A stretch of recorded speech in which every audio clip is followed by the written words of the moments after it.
After 37 years of hard work, my company told me to leave. A younger employee said, "Thanks for leaving." And an incompetent manager said it was just to cut labor costs. Later, the company received 49 calls canceling deals, and the CEO asked, "Who are you?" The truth is, I was. Emily sneered at me and said, "Thanks for quitting."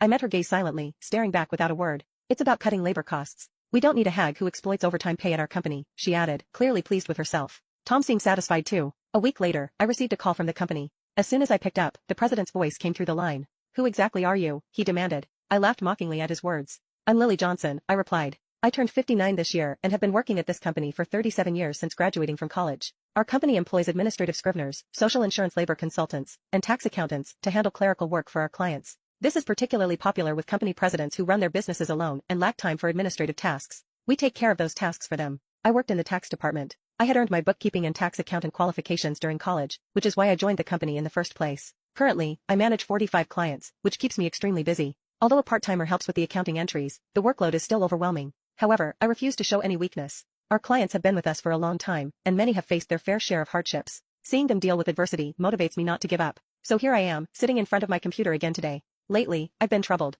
Tom and Emily have been subjecting me to insidious harassment. Tom, who is 7 years younger than me, is the head of the tax department. He used to be just a regular colleague, but his attitude changed drastically 3 months ago when he got promoted. He used to speak politely, but suddenly he started talking down to me. "Lily, what are you doing? You've got some nerve slacking off during work hours," he'd say, always either sarcastic or complaining. "I'm looking at documents for tax-saving strategies for our clients," I would retort, but Tom remained unfazed. "Just check the manual for that. Don't do anything unnecessary. And if you end up working overtime, don't expect to get paid for it." Tom glared at me, his words filled with disdain. Unable to respond, I turned to Emily, Tom's assistant. She chimed in, "Lily, you should work more efficiently. At this rate, you'll never finish. That's why you're still a rank-and-file employee." Emily laughed mockingly. I was the first to be offered the promotion to department head, but I declined. At the time, taking the head position meant more management responsibilities and less interaction with clients. However, this was an internal offer, so Tom and Emily don't know about it. "I'll make sure to complete my regular duties as well," was all I could manage to say. Still, Tom and Emily's harassment continued. "You're increasing overtime again. What a waste." Tom's angry voice echoed through the office. "Lily, cut it out.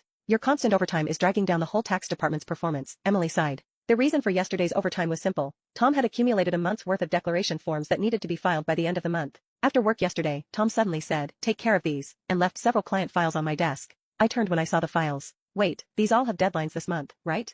I asked, confused. By then, Tom was already nowhere near. Looking for him, I saw he was already packing up at his desk. "I'm heading out. Take care," he said and quickly left the office. "Good luck," Emily followed Tom out, laughing mockingly. Unbelievable, I sighed and opened the client files left on my desk. Moreover, some of the files were Emily's responsibility. I sighed even deeper. I knew why Tom was harassing me. They wanted me to retire quickly. I have more experience and deeper knowledge of taxation than he does, so other members of the tax department come to me with their questions instead of Tom. There are other reasons why everyone avoids Tom. He looks greasy and unapproachable, and the only female employee who stays near him is Emily. Tom likes young women, which is probably why he wants me to retire so the other female employees will rely on him more. It's such shallow thinking, it gives me chills. There's also the fact that he simply doesn't like me. Emily was harassing me to curry favor with Tom. Tom evaluates the performance of the tax department, so she probably wanted to undermine me to get a good evaluation from him. Anyway, I have to manage these declarations. Not only do I have to prepare the tax declarations for my assigned companies, but it looks like I won't be able to finish today's work either. But if I try to claim overtime, I resigned myself to the prospect of unpaid overtime, knowing I'd only get complaints from Tom and Emily. Then one day, I was suddenly called into the president's office. Our company had just undergone a change in leadership. The president's father, who had managed the company since its founding, had recently fallen ill and handed it over to his son. The new president had worked elsewhere and wasn't fully familiar with our operations yet, but he had little choice in the matter. "Excuse me," I said as I entered the president's office. I noticed Tom and Emily were already there, both with unpleasant smirks on their faces. "Why are Tom and Emily here?" I muttered quietly to myself. In this tense and strange atmosphere, the president spoke. "Lily, we'll need you to resign by the end of this month." "Excuse me, what do you mean?" I asked, my mind spinning. "I've heard from Tom and Emily that you've been overbilling for overtime," the president explained. "Other members of the tax department only have about 15 hours of overtime per month, but you're already over 80 hours. Don't you find that odd? Tom and Emily have 0 overtime this month. Impressive, right?" He looked at me sternly. The reason my overtime was so high this month was that I was doing Tom and Emily's work. But if I said it was Tom's instructions, it would make me seem incapable of managing my own time. So I just stated the facts. I haven't overbilled for overtime. It's a result of not being able to finish my work within regular hours. The president sighed deeply. "I'm doubtful, but there's no evidence, so I won't pursue it further. However, we can't continue to employ someone who works that slowly, so I want you to resign." The president seemed to have made up his mind. I was being asked to leave the company I had dedicated my entire 37-year career to. I felt exhausted. No matter how much extra work I did, it was never appreciated. Instead, I ended up taking on Tom and Emily's tasks as well. "Yes, I understand. I'll resign at the end of this month," I found myself saying to the president. I glanced at Tom and Emily, who were smiling smugly, clearly pleased with the outcome. After leaving the president's office, Emily looked at me and said, "Thanks for quitting," sneering as she met my gaze. I silently stared back at her. Tom gave me the same condescending look. "We're cutting labor costs. We don't need a hag who exploits overtime pay at our company," he added, clearly pleased with himself. While watching the two of them chatter cheerily, I thought about the handover process and began creating the handover documents for all my clients. Of course, I didn't miss saying goodbye to the people I was handing over to. For the clients I couldn't meet in person, I sent letters informing them of my successor. A week after I resigned, I was finally relaxing at home. I had been busy with the handover until my last day and had been extremely busy even before that. A little relaxation seemed well-deserved. Just as I was thinking this, my mobile phone rang. The call was from the company. What could they want now? I made sure to take care of the social insurance procedures. I didn't answer the phone initially, but then the company called several more times. In fact, I had also received several calls from Tom and Emily's personal mobile phones. Perhaps they thought I'd answer if the call came directly from them. Reluctantly, I decided to pick up. "Hello? Lily, it's a mess right now." As soon as I answered, the president's voice came through. "Who exactly are you?" I laughed mockingly at his words. "Who am I? Just an unemployed lady. I've resigned from the company and I'm nothing else right now." The president spoke urgently. "Since you left, we've had 49 calls to stop transactions with the company. Please come back immediately." He finished speaking and hung up. He must be really panicked.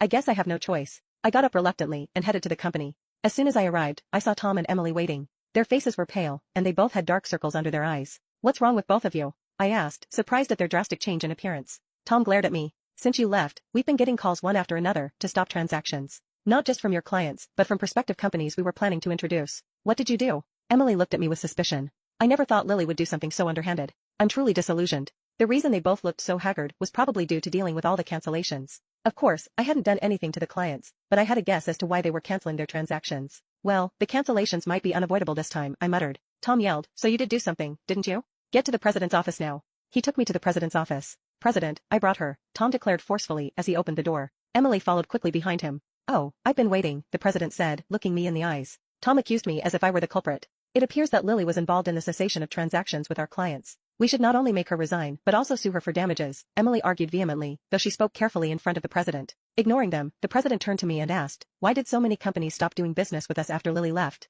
The president looked at me intently, waiting for an explanation.